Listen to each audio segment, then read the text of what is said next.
Hello students, now I am going to discuss about formatting blocks of information and CSS properties and values. The first one is formatting blocks of information.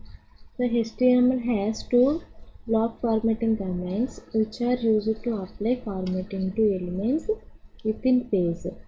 So మనకి HTML two block formatting commands ఉన్నాయి. First one ఏంటి అంటే division tag, second one ఏంటి అంటే span tag. So ఈ division tag, span tag ఎందుకు use అవుతాయి అంటే, సో మనం ఏదైనా టెక్స్ట్ని బ్లాక్ లెవెల్లో ఆర్ లైన్ లెవెల్లో ఫార్మాటింగ్ చేయడానికి యూజ్ అవుతాయి. So for example division tag తీసుకుంటే, ఇప్పుడు మనం నార్మల్గా వెబ్ పేజ్లో పారాగ్రాఫ్స్ని డిస్ప్లే చేస్తున్నప్పుడు ఎలా డిస్ప్లే అవుతున్నాయి, లైన్ బై లైన్ డిస్ప్లే అయిపోతున్నాయి. అలా కాకుండా బై యూజింగ్ డివిజన్ ట్యాగ్ మనం ఏదైనా పారాగ్రాఫ్ని పర్టికులర్ పొజిషన్ నుంచి పర్టికులర్ హైట్ విడ్త్లో డిస్ప్లే అయ్యేలాగా మనం డిస్ప్లే చేయొచ్చు. అలాగే దాన్ని ఒక బ్లాక్ కింద ట్రీట్ చేసి ఆ బ్లాక్కి డిఫరెంట్ స్టైల్స్ అనేవి అప్లై చేయవచ్చు. ఫర్ ఎగ్జాంపుల్ మీరు న్యూస్ పేపర్లో కంటెంట్ చూసారనుకోండి, న్యూస్ పేపర్లో కంటెంట్ అన్ని హెడ్డింగ్స్, పారాగ్రాఫ్స్ అన్నీ ఒకదాని కింద ఒకటి ఉండవు కదా, ఒక్కొక్కదానికి ఒక్కొక్క బ్లాక్ అనేది డివైడ్ చేసి ఉంటుంది. ఆ బ్లాక్లో మాత్రమే ఆ న్యూస్ అనేది ప్లేస్ చేయబడి ఉంటుంది. సేమ్ అలాగే మనం వెబ్ పేజ్లో ఉన్న కంటెంట్ని బ్లాక్స్గా డివైడ్ చేయాలన్నా, లేదంటే సేమ్ బ్లాక్కి certain styles, different styles apply చేయాలన్నా మనకి డివిజన్ ట్యాగ్ అనేది బాగా యూజ్ అవుతుంది. సో మనకి ఫార్మాటింగ్ బ్లాక్స్ ఆఫ్ ఇన్ఫర్మేషన్లో టూ ట్యాగ్స్ ఉన్నాయి, division tag, span tag. So first one is division tag. The division tag is known as the div tag is known as division tag. So div ట్యాగ్ని ఏమంటారు అంటే division tag అంటారు. The div tag is used in HTML to make divisions of content on the web page like text, images, tables, list. So మనం division tag use చేసి web పేజ్లో display చేసే ఒక్కొక్క ఎలిమెంట్ని particular పొజిషన్లో డిస్ప్లే చేసుకోవచ్చు, particular సైజులో మనం డిస్ప్లే చేసుకోవచ్చు. అలాగే ఆ ప్లాట్కి డిఫరెంట్ స్టైల్స్ అనేవి కూడా మనం డివిజన్ ట్యాగ్ యూజ్ చేసి అప్లై చేయవచ్చు. Division tag has both open and closing tag. So division tag వచ్చి పేరెడ్ ట్యాగ్, దీనికి ఓపెనింగ్ ట్యాగ్ ఉంటుంది, క్లోజింగ్ ట్యాగ్ కూడా ఉంటుంది. సో కంపల్సరీ క్లోజింగ్ ట్యాగ్ అనేది మ్యాండేటరీ పెట్టాలి. సో ఇక్కడ ఎగ్జాంపుల్ తీసుకున్నాము. సో div ట్యాగ్ నేమ్ ఏంటి, div.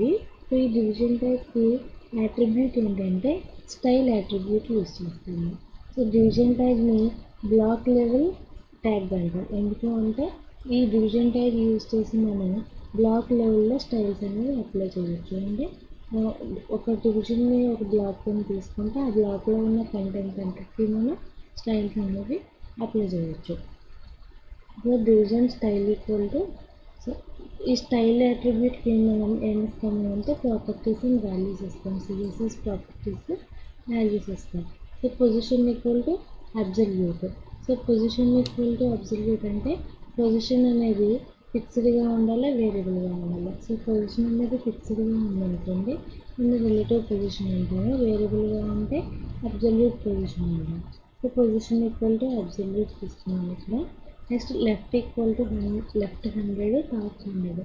అంటే ఈ డివిజన్ ఎక్కడి నుంచి స్టార్ట్ అవ్వాలి, లెఫ్ట్ నుంచి వెబ్ పేజ్ స్టార్ట్ అయ్యి వెబ్ పేజ్కి లెఫ్ట్ మార్జిన్ నుంచి 100 పిక్సెల్స్ అవతలకి, నెక్స్ట్ టాప్ నుంచి 60 పిక్సెల్స్ డౌన్కి మన పొజిషన్ అనేది స్టార్ట్ అవ్వాలి. సో అక్కడ ఏం చేయమంటున్నాము, ఆ పొజిషన్లో ఒక ఇమేజ్ని డిస్ప్లే చేయమంటున్నాము. డివిజన్ని ఇమేజ్ ట్యాగ్ యూజ్ చేసి ఇమేజ్ని డిస్ప్లే చేయమంటున్నాము, డివిజన్ని క్లోజ్ చేస్తున్నాం. సో ఇది మనకి డివిజన్కి సింపుల్ ఎగ్జాంపుల్. సో మనం ఇంకొక అనదర్ ఎగ్జాంపుల్ కూడా చూద్దాము, అప్పుడు ఇంకా క్లియర్ ఐడియా అనేది వస్తుంది. Attributes for div. So to display the content in the specific position using div tag we have to use dynamic properties as. So మనం div ట్యాగ్ యూజ్ చేసి పర్టికులర్ పొజిషన్లో display చేయవచ్చు అంటున్నాం, కంటెంట్ని పర్టికులర్ సైజులోనూ డిస్ప్లే చేయవచ్చు అంటున్నాం. సో దానికి మనకి కొన్ని అట్రిబ్యూట్స్ అనేవి అవసరమవుతాయి. ఆ అట్రిబ్యూట్స్ ఏంటంటే first attribute position. So position అనేది అబ్జల్యూట్, రిలేటివ్ 2 వాల్యూస్ ఉంటాయి. పొజిషన్ మనం వెబ్ పేజ్ని ఏ స్క్రీన్లో డిస్ప్లే చేసినా కూడా ఫిక్స్డ్గా ఉండాలి అనుకుంటే పొజిషన్ ఈక్వల్ టు రిలేటివ్ ఉందా, స్క్రీన్ బట్టి మనకి వేరియేషన్ రావచ్చు అనుకుంటే పొజిషన్ ఈక్వల్ టు అబ్జల్యూట్ అని తీసుకుంటాం. Next left, point from the left position. So left నుంచి ఎన్ని పాయింట్స్కి మనకి పొజిషన్ స్టార్ట్ అవ్వాలనేది మెన్షన్ చేస్తుంది. Top, points from the top position. Top నుంచి ఎన్ని పాయింట్స్ డౌన్కి మనకి డివిజన్ స్టార్ట్ అవ్వాలనేది మెన్షన్ చేస్తుంది. With, horizontal size of division tag. So మనకి హారిజాంటల్గా ఆ డివిజన్ బ్లాక్ ఎంత ఉండాలి అనేది మెన్షన్ చేస్తుంది. Height, vertical size of division tag. వెర్టికల్గా డివిజన్ ఎంత హైట్ ఉండాలి అనేది మనకు మెన్షన్ చేస్తుంది. సో ఇప్పుడు డివిజన్ ట్యాగ్కి ఒక ఎగ్జాంపుల్ చూద్దాము. ఇది ఎలా ఎగ్జిక్యూట్ అవుతుందనేది చూద్దాం. సో నేను ఇక్కడ HTML బాడీలో డివ్ ట్యాగ్ తీసుకున్నాను. Style equal to border equal to 1 pixel. So నేను ఆ డివిజన్ ఏదైతే క్రియేట్ చేస్తున్నానో ఆ డివిజన్కి బార్డర్ తీసుకుంటున్నాను. దాని థిక్నెస్ ఎంత ఉండాలి, 1 pixel ఉండాలి. అలాగే అది సాలిడ్గా ఉండాలి. అంటే దాని బార్డర్ స్టైల్ ఏంటి, సాలిడ్ తీసుకుంటున్నాను. దానికి కలర్ ఏం తీసుకుంటున్నాను, పింక్ తీసుకుంటున్నాను. బార్డర్ కలర్ పింక్ తీసుకుంటున్నాను. నెక్స్ట్ ప్యాడింగ్ 20 pixel, అంటే బార్డర్కి బార్డర్లో ఉండే కంటెంట్కి మధ్య డిస్టెన్స్ ఎంత ఉండాలి, 20 pixels అనేది ఉండాలి. నెక్స్ట్ ఫాంట్ సైజు, ఈ డివిజన్లో ఉండే ఫాంట్ సైజ్ ఎంత ఉండాలి, 20 pixels ఉండాలి. నెక్స్ట్ విత్ ఎంత ఉండాలి, 500 pixels ఉండాలి. సో ఇప్పుడు డివిజన్లో నేను ఏం చేస్తున్నాను అంటే welcome to javapoint.com. Here you get tutorials on latest technology. So text రాసాను. Next this is second paragraph అని ఇంకొక పారాగ్రాఫ్ రాసాను. డివిజన్లో క్లోజ్ చేసాను. సో ఇంకొక విషయం గుర్తుపెట్టుకోవాల్సిన విషయం ఏంటి అంటే మనం డివిజన్ ట్యాగ్ని పారాగ్రాఫ్ ట్యాగ్కి ఆల్టర్నేటివ్గా కూడా యూజ్ చేయవచ్చు. సో పారాగ్రాఫ్ ట్యాగ్ ఎలాగైతే లైన్ బ్రేక్ తోటి కంటెంట్ని సెపరేట్ చేస్తుందో డివిజన్ ట్యాగ్ కూడా అలాగే సెపరేట్ చేస్తుంది. అంటే పారాగ్రాఫ్ ట్యాగ్ ఎలా వర్క్ చేస్తుందో ఏ అట్రిబ్యూట్స్ తీసుకోకుండా ఓన్లీ డివ్ ట్యాగ్ తీసుకున్నా మనకి అది పారాగ్రాఫ్ ట్యాగ్ లాగానే వర్క్ చేస్తుంది. సో ఇప్పుడు ఈ ప్రోగ్రామ్ని ఎగ్జిక్యూట్ చేద్దాము. ద రిజల్ట్ ఎలా వస్తుందో చూద్దాము. సో ఇది మీరు క్రియేట్ చేసిన డివిజన్. సో మనం క్రియేట్ చేసిన కంటెంట్ ఈ డివిజన్లో మాత్రమే ప్లేస్ చేయబడి ఉంటుంది.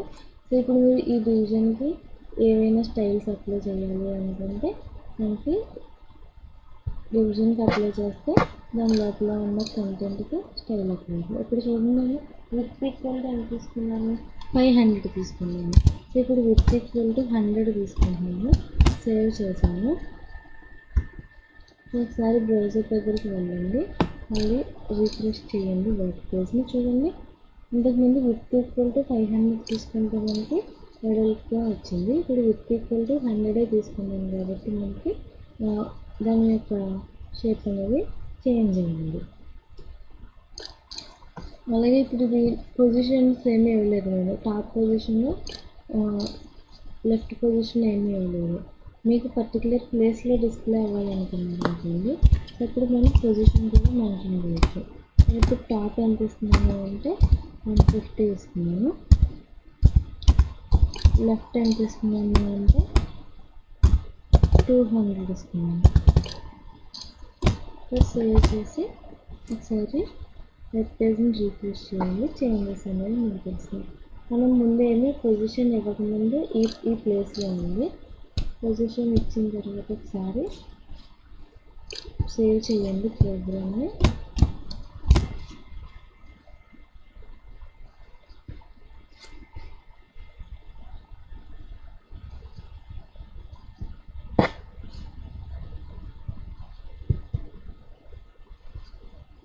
ఇక్కడ బ్రౌజర్ సపోర్ట్ చేయట్లేదు.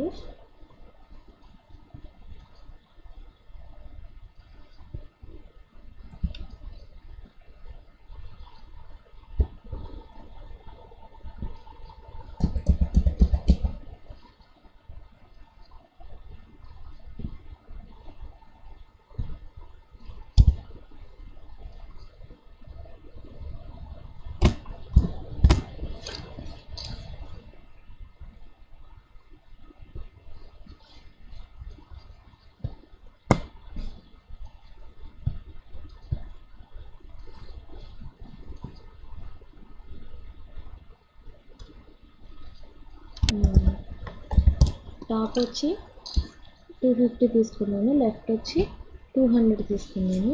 సో ఇప్పుడు ఒకసారి సేవ్ చేయండి. సేవ్ చేసిన తర్వాత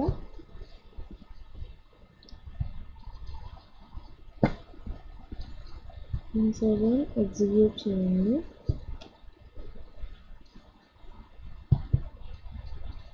చూడండి, ఇంతకుముందు మనం టాప్ వాల్యూ లెఫ్ట్ వాల్యూ ఇవ్వకముందు స్టార్టింగ్ పొజిషన్ నుంచి ఇచ్చింది. ఇప్పుడు నేను టాప్ వచ్చి 250 ఇచ్చాను కాబట్టి 250 పిక్సెల్స్ నుంచి స్టార్ట్ అయ్యింది.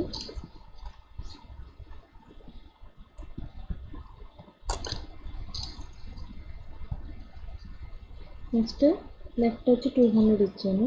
సో లెఫ్ట్ స్టార్టింగ్ నుంచి 200. నెక్స్ట్ టాప్ 250 ఇచ్చాను కాబట్టి 250 నుంచి ఆ పొజిషన్ నుంచి స్టార్ట్ అయ్యింది. సో మనకి డివిజన్ ట్యాగ్ యూజ్ చేసి మనం ఏదైనా బ్లాక్ని పర్టికులర్ పొజిషన్లో డిస్ప్లే చేసుకోవచ్చు, పర్టికులర్ సైజ్లో డిస్ప్లే చేసుకోవచ్చు. అలాగే దానికి మనం ఫార్మాటింగ్స్ కూడా చేయవచ్చు. సో నేను ఇక్కడ దీనికి కలర్ అప్లై చేస్తున్నాను. ఫాంట్కి కలర్ అప్లై చేస్తున్నాను. కలర్ అప్లై చేయడానికి ప్రాపర్టీ పెట్టి colour property colour equal to blue mention చేశాను. సో బ్లూ మెన్షన్ చేసి ఒకసారి చూడండి, రీలోడ్ చేయగానే కలర్ అనేది బ్లూ కలర్లోకి మారుతుంది. అంటే మనం కంటెంట్ని బ్లాక్ లెవెల్గా డివైడ్ చేసి ఆ కంటెంట్కి మనకు కావాల్సిన ఫార్మాటింగ్స్ అంటే స్టైల్స్ అనేవి అప్లై చేసుకోవచ్చు.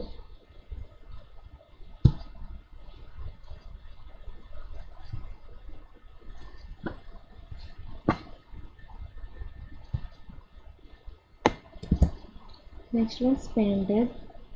The HTML span tag is used for grouping and applying styles to inline element. So ఈ HTML span tag అనేది ఎందుకు యూజ్ అవుతుంది అంటే for applying styles to inline elements. అంటే మనకి స్పాన్ ట్యాగ్ అనేది లైన్ లెవెల్ ఫార్మాటింగ్ స్టేట్మెంట్. మనకి DIV అనేది బ్లాక్ లెవెల్లో వర్క్ చేస్తే మనకి స్పాన్ ట్యాగ్ అనేది లైన్ లెవెల్లోనే వర్క్ చేస్తుంది. సో ఈ రెండింటిలో కూడా span tag has very similar properties to the div tag. ఈ స్పాన్ ట్యాగ్ కూడా డివిజన్ ట్యాగ్ లాగా సిమిలర్ ప్రాపర్టీస్ ఉన్నాయి. There is a difference between the span tag and division tag. ఏంటి ఆ డిఫరెన్స్ ఏంటి అంటే span tag is used with inline elements. So span ట్యాగ్ని mostly ఎక్కడ యూజ్ చేస్తాము అంటే ఒక సింగిల్ లైన్లో ఏదైనా మనం సెంటెన్స్కి కానీ 2 or more సెంటెన్సెస్ కానీ ఒక సింగిల్ లైన్లో మనం ఫార్మేషన్ చేయాలి అంటే స్టైల్స్ అప్లై చేయాలి అంటే మనం అప్పుడు స్పాన్ ట్యాగ్ని యూజ్ చేస్తాము. అలా కాకుండా బ్లాక్ లెవెల్లో చేంజెస్ చేయాలన్నప్పుడు డివ్ ట్యాగ్ని యూజ్ చేస్తాం. Only example for span tag, span style equal to colour apply చేసాను. నేను ఇక్కడ colour equal to some number ఇచ్చాను. ఈ నెంబర్ ఏంటి అంటే కలర్స్కి హెక్సాడెసిమల్ వాల్యూ అనమాట. సో ఒక్కొక్క కలర్కి ఒక్కొక్క వాల్యూ ఉంటుంది. ఇప్పుడు మనం ఆ వాల్యూని మెన్షన్ చేసాం. సో సెకండ్ వర్డ్ అని ఇచ్చాను, స్పాన్ ట్యాగ్ని క్లోజ్ చేసాను. ఇప్పుడు ఆ సెకండ్ వర్డ్కి ఆ కలర్ అనేది అప్లై అవుతుంది. Next CSS properties and values. So మనం ఇప్పుడు క్యాస్కేడింగ్ స్టైల్ షీట్స్లో types of cascading style sheets చూసాము. అంటే inline style sheet, embedded style sheet, external style sheet. అంటే ఏ స్టైల్స్ ఎలా అప్లై చేయాలి, ఎలా అప్లై చేస్తే ఎంతవరకు వాటి స్కోప్ అనేది ఉంటుంది, ఇవన్నీ చూసాము. నెక్స్ట్ స్టైల్ షీట్ని ఎలా డిఫైన్ చేయాలనేది సింటాక్స్ చూసాము.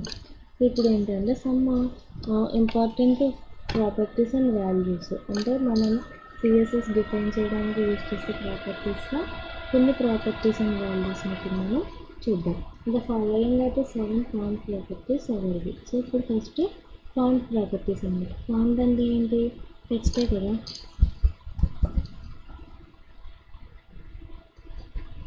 సో ఇప్పుడు ఆ ఫాంట్ ప్రాపర్టీస్ ఏవైతే ఉన్నాయో ఆ ఫాంట్ ప్రాపర్టీస్ని చూద్దాము.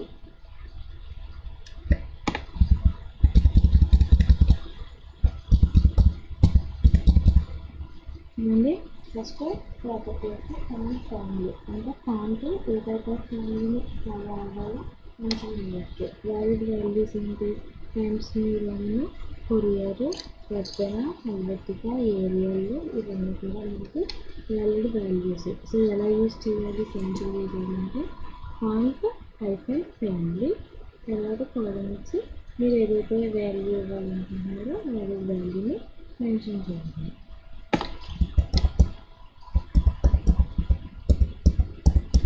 Next font style.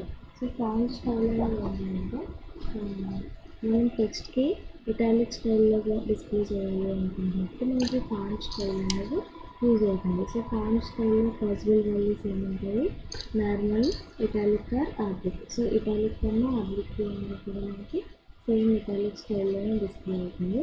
సో మనం ఒకవేళ టెక్స్ట్ ఇటాలిక్లో ఉందనుకోండి, ఫాంట్ స్టైల్ నార్మల్ ఇస్తే అది నార్మల్గా డిస్ప్లే అవుతుంది. ఒకవేళ టెక్స్ట్ నార్మల్గా ఉందనుకోండి, ఫాంట్ స్టైల్ ఇటాలిక్గా మెన్షన్ చేస్తే ఇటాలిక్లో డిస్ప్లే అవుతుంది. Okay, sample uses font style వల్ల ఇటాలిక్ ఉంటుంది. Next font size. సో ఫాంట్ని మనం డిఫరెంట్ సైజెస్లో డిస్ప్లే చేసుకోవచ్చు. సో ఆ డిఫరెంట్ సైజెస్లో డిస్ప్లే చేసుకోవడానికి ప్రాపర్టీ ఏంటంటే ఫాంట్ సైజు. సో దీనికి పాసిబుల్ వాల్యూస్ ఏంటంటే స్మాల్, మీడియం, లార్జ్, స్మాల్గా, లార్జ్గా, లెంత్ ఇవన్నీ కూడా. సో మీకు బాగా స్మాల్ కావాలంటే స్మాల్ ఇవ్వచ్చు, మీడియం కావాలంటే మీడియం ఇవ్వచ్చు, పెద్దగా కావాలంటే లార్జ్ ఇవ్వచ్చు. అంటే ఒక్కొక్కదానికి పర్టికులర్ సైజ్ ఉంటుంది. ఆ సైజులో మనకి టెక్స్ట్ అనేది డిస్ప్లే అవుతుంది. అలా కాకుండా మీకు 2 పిక్సెల్స్ కావాలి, 3 పాయింట్స్ కావాలి, 4 పాయింట్స్ కావాలనుకోండి, లెంత్ యూజ్ చేయండి. అంటే font size equal to 12 points, font size equal to 10 points. మీకు ఎంత కావాలంటే ఉందో మనం వాల్యూలో కూడా చెప్పచ్చు అన్నమాట. Next colour and background properties. So colour and background ప్రాపర్టీస్లో ఫస్ట్ ప్రాపర్టీ వచ్చి కలర్ ప్రాపర్టీ. ఈ కలర్ ప్రాపర్టీ ఎందుకు యూజ్ అవుతుందంటే ఫాంట్కి కలర్ అప్లై చేయడానికి, ఫోర్గ్రౌండ్ కలర్ని అప్లై చేయడానికి యూజ్ అవుతుంది. So colour property name colour, valid values అంటే any colour name, green, red, blue, so any colour name. Next one background colour. So background colour వచ్చేటప్పటికి దీనికి 2 వాల్యూస్ ఉన్నాయి, కలర్ అని అవ్వచ్చు లేదంటే ట్రాన్స్పరెంట్ అవ్వచ్చు. సో బ్యాక్గ్రౌండ్ కలర్ ఈక్వల్ ఎన్ని colour name అవ్వచ్చు, ఎల్లో, పింక్, రెడ్, బ్లూ అని. ఇది ఏం చేస్తుంది అంటే బ్యాక్గ్రౌండ్కి కలర్ని సెట్ చేస్తుంది. సో ట్రాన్స్పరెంట్ అంటే వెనకాల కొంచెం చిన్న చిన్న సింబల్స్తో మనకి బ్యాక్గ్రౌండ్ అనేది సెట్ అవుతుంది. Next background image. మీరు ఒకవేళ బ్యాక్గ్రౌండ్లో కనుక ఇమేజ్ని పెట్టుకోవాలనుకుంటే అక్కడ ఏం ప్రాపర్టీ యూజ్ చేస్తారు, బ్యాక్గ్రౌండ్ ఇమేజ్ యూజ్ చేస్తారు. దీనికి possible value UP image address, URL. మనం ఇమేజ్ ఏ లొకేషన్లో ప్లేస్ అయ్యిందో ఆ అడ్రస్ని స్పెసిఫై చేస్తే మనకి ఇమేజ్ అనేది డిస్ప్లే అవుతుంది. Background image URL sets the background ఇమేజ్కి URL name. Next background repeat. మనకి బ్యాక్గ్రౌండ్లో ఇమేజ్ ఏదైనా చిన్న ఇమేజ్ పెట్టుకున్నప్పుడు అది రిపీట్ అవ్వాలనుకోండి, హారిజాంటల్గా రిపీట్ అవ్వాలనుకుంటే రిపీట్ యాక్షన్ యూజ్ చేయవచ్చు. అంటే బ్యాక్గ్రౌండ్లో మనం పెట్టుకున్న ఇమేజ్ హారిజాంటల్గా మళ్ళీ మళ్ళీ అది రిపీట్ అవుతుంది అనమాట. వర్టికల్గా రిపీట్ అవ్వాలనుకోండి రిపీట్ వై అని పెట్టుకోవచ్చు. హారిజాంటల్గానే వర్టికల్గానే బ్యాక్గ్రౌండ్లో ఉన్న ఇమేజ్ రిపీట్ అవ్వాలంటే రిపీట్ బోత్ అని పెట్టుకోండి. అలా కాకుండా అసలు రిపీట్ అవసరం లేదనుకుంటే నో రిపీట్ అని మెన్షన్ చేసుకోవచ్చు. Next background attachment. మనకి బ్యాక్గ్రౌండ్లో ఇమేజ్ పెట్టుకున్నాము, ఇమేజ్ పెట్టుకున్నప్పుడు స్క్రోల్ చేస్తున్నప్పుడు బ్యాక్గ్రౌండ్ కంటెంట్తో పాటు బ్యాక్గ్రౌండ్ కూడా స్క్రోల్ అవుతూ ఉంటుంది. సో మీకు కంటెంట్తో పాటు బ్యాక్గ్రౌండ్ కూడా స్క్రోల్ అవ్వాలి అనుకుంటే background attachment equal to scroll అని తీసుకొచ్చారు. అలా కాకుండా కంటెంట్ మాత్రమే స్క్రోల్ అవ్వాలి, బ్యాక్గ్రౌండ్ ఫిక్స్డ్గా ఉండాలి అనుకుంటే background attachment equal to fixed అని తీసుకుంటే మనకి వెబ్ పేజ్కి బ్యాక్గ్రౌండ్ ఇమేజ్ ఏదైనా పెట్టినప్పుడు మనం వెబ్ పేజ్ని స్క్రోల్ చేస్తే ఆ ఇమేజ్ ఫిక్స్డ్గా ఉంటుంది, మనకి కంటెంట్ మాత్రమే స్క్రోల్ అవుతుంది. Next background position. సో మీరు ఏదైనా ఇమేజ్ తీసుకున్నప్పుడు అది ఏ పొజిషన్లో రావాలి, టాప్ లెఫ్ట్, టాప్ రైటా, బాటమ్ సెంటర్, టాప్ సెంటర్ ఇలా ఏ పొజిషన్లో రావాలి అనేది మనం బ్యాక్గ్రౌండ్ పొజిషన్ యూజ్ చేసి మెన్షన్ చేయాలి. Next text properties. So these 7 properties control text alignment, spacing and other formatting features underline and paste. So మనకి టెక్స్ట్ని ఫార్మేట్ చేయడానికి కొన్ని ప్రాపర్టీస్ ఉన్నాయి. ఏంటంటే first one text decoration. So text డెకరేషన్కి పాసిబుల్ వాల్యూస్ ఏంటి? None, underline, overline, line through, blink. So చూడండి ఇక్కడ కొంచెం పక్కన ఉంది, ఎగ్జాంపుల్లో క్లియర్గా ఉంటుంది, అక్కడ మీరు అబ్జర్వ్ చేయవచ్చు. ఈ టెక్స్ట్ డెకరేషన్లో ఏం చేస్తుందంటే టెక్స్ట్కి అండర్లైన్ పెట్టాలనుకోండి, text decoration colon underline.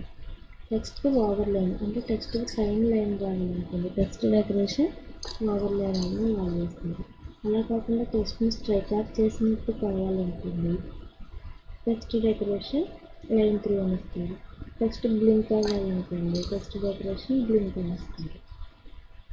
Next text transformation అంటే టెక్స్ట్ ఓన్లీ అప్పర్కేస్లో కావాలనుకోండి, టెక్స్ట్ ట్రాన్స్ఫర్మేషన్ అప్పర్ కేస్ తీసుకోండి. అలా కాకుండా లోవర్ కేస్ కావాలనుకోండి, లోవర్ కేస్. క్యాపిటలైజ్ అంటే ఫస్ట్ వర్డ్లో ఫస్ట్ క్యారెక్టర్ అప్పర్ కేస్ కావాలనుకోండి, అప్పుడు క్యాపిటలైజ్ తీసుకోండి. సో ఇలా మీరు మీకు కావాల్సిన ట్రాన్స్ఫర్మేషన్ అనేది చేయవచ్చు. Next text align. So text అనేది లెఫ్ట్ సైడ్ ఉండాలా, రైట్ సైడ్ ఉండాలా, సెంటర్ ఉండాలా, జస్ట్ ఉండాలి మెన్షన్ చేయడానికి ఈ అలైన్ అనేది యూజ్ అవుతుంది. Next text indent. సో దీనికి ఏదైనా పారాగ్రాఫ్ స్టార్ట్ చేస్తున్నప్పుడు ఫస్ట్ లైన్లో మనం కొంత ప్లేస్ యూజ్ చేస్తాం కదా, సో దాన్ని ఏమంటున్నారంటే ఇక్కడ ఇండెంట్ అంటాము. సో ఆ ఇండెంట్ ఎంత ప్లేస్ అనేది ఉండాలి అనేది మెన్షన్ చేయడానికి ఈ ప్రాపర్టీ మనకి యూజ్ అవుతుంది. నెక్స్ట్ లెటర్ స్పేసింగ్ అంటే ఒక్కొక్క లెటర్కి మనం క్రియేట్ చేసిన టెక్స్ట్లో ఒక్కొక్క లెటర్కి మధ్యన ఎంత స్పేస్ ఉండాలి అనేది మెన్షన్ చేయడానికి ఈ లెటర్ స్పేసింగ్ అనేది యూజ్ అవుతుంది. Next boxes, border attribute and margin attribute. So ఇప్పుడు బార్డర్ అండ్ మార్జిన్ అట్రిబ్యూట్స్లో బార్డర్ విడ్త్ అంటే మనం టేబుల్స్ కానీ ఇమేజెస్ కానీ తీసుకున్నప్పుడు వాటికి ఫ్రేమ్స్ కానీ తీసుకున్నప్పుడు వాటికి బార్డర్స్ ఉంటాయి కదా, సో ఆ బార్డర్ విడ్త్ ఎంత ఉండాలి అనేది మనం పాయింట్స్లో పిక్చర్స్లోనే చెప్పచ్చు, లేదంటే పిన్ని మీడియం పిక్చర్ అయినా తీసుకోవచ్చు. ఇప్పుడు శాంపుల్ యూజెస్గా చూసుకుంటే నేను బార్డర్ విడ్త్ అని 4 వాల్యూస్ ఇచ్చాను. సో 4 వాల్యూస్ ఏంటంటే టేబుల్కి కానీ ఇమేజ్కి కానీ ఫ్రేమ్కి కానీ 4 బార్డర్స్ ఉంటాయి. సో ఒక్కొక్క బార్డర్ ఎంత విడ్త్ ఉండాలనేది కూడా మనం మెన్షన్ చేయవచ్చు. Next border colour. So border colour అంటే బార్డర్ అంటే ఏ కలర్లో డిస్ప్లే అవ్వాలో మెన్షన్ చేసుకోవచ్చు. దీనికి కూడా మనకి బాక్స్కి వచ్చి 4 బార్డర్స్ ఉంటాయి కాబట్టి ఏ బార్డర్ ఏ కలర్లో ఉండాలనేది మెన్షన్ చేసుకోవచ్చు. Next border style. బార్డర్ స్టైల్లో solid, double, grave, dotted, dashed. అంటే సాలిడ్ అంటే థిక్గా వస్తుంది, డబుల్ అంటే డబుల్ వెయిటెడ్ డబుల్ లైన్ వస్తుంది.